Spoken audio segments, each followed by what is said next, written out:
नाजरीन, पाकिस्तान में solar system कुदरत की तरफ से एक तोहफा है। इसके ज़रिए पाकिस्तानी अवाम के बिल कम हुए हैं और इसके अलावा लोड शेडिंग में भी कमी आई है। इसके साथ साथ एक फॉल्ट भी जो भी आना शुरू हो चुका है, वो ये है कि वापटा के वोल्टेज हाई होना शुरू हो गए हैं। आज से तकरीबन आप वापस चले जाएं अगर 10-15 साल पहले, तो हर घर में तकरीबन जो वोल्टेज थे, जब गर्मियों में लोड पड़ता था तकरीबन 190 या 200 वोल्टेज होते थे। लेकिन अब जो वोल्टेज हैं सोलर लगने की वजह से आहिस्ता आहिस्ता बढ़ना शुरू हो गया, जो तकरीबन 250-260 तक चले गए हैं। इसकी जो रीज़न है वो क्या है, वो ये है कि कोई भी on grid system, on grid जो वापटा को वापस बिजली भेजता है, वो जिधर जिधर लग रहे हैं उसमें यह होता है कि अगर वापटा की तरफ से 230 या 220 वोल्टेज आ रहे हैं, तो जब हम ग्रिड को वापस भेजने के लिए एक्सपोर्ट ऑन करते हैं इन्वर्टर के, जब हम वापटा को बैक करंट देते हैं, उसके लिए जो सोलर के वोल्टेज ज़्यादा होते हैं। अगर जब सोलर के वोल्टेज ज़्यादा होंगे, जैसे कि अगर 200 या 210 या 220 वोल्टेज वापटा से आ रहे हैं, 220 वोल्टेज अगर वापटा के हैं, कि अगर सोलर के वोल्टेज 225 या 5-10 वोल्टेज ज़्यादा होंगे, तो तब करंट जो है वो वापस वापटा को जानी शुरू होगी।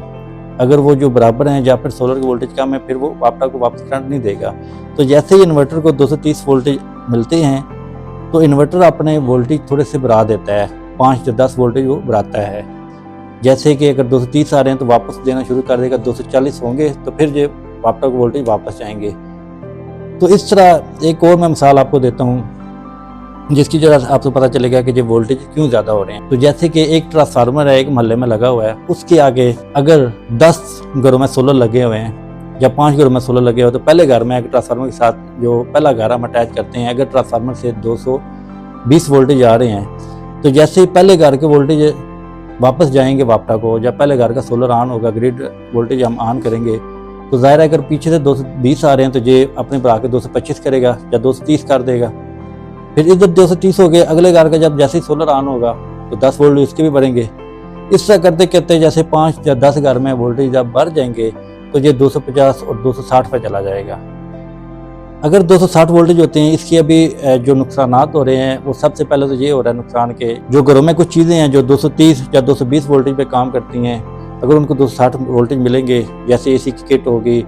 आजकल जो फ़ैन है वो AC/DC हैं, उनकी जो किट्स हैं, और इस तरह कुछ ऐसे पार्ट्स जो हैं मोबाइल के चार्जर वगैरह, ये खुद जलना शुरू हो गए हैं। तो अक्सर लोग कहते हैं कि ये हमने कुछ किया भी नहीं है तो ये चीज़ें जल रही हैं। तो उसकी रीज़न यही है कि 260-250 वोल्टेज आ रहे हैं। दूसरी जो सबसे बड़ा नुकसान ये हो रहा है कि कुछ इन्वर्टर जो हैं, जैसे IP21 इन्वर्टर हो गए,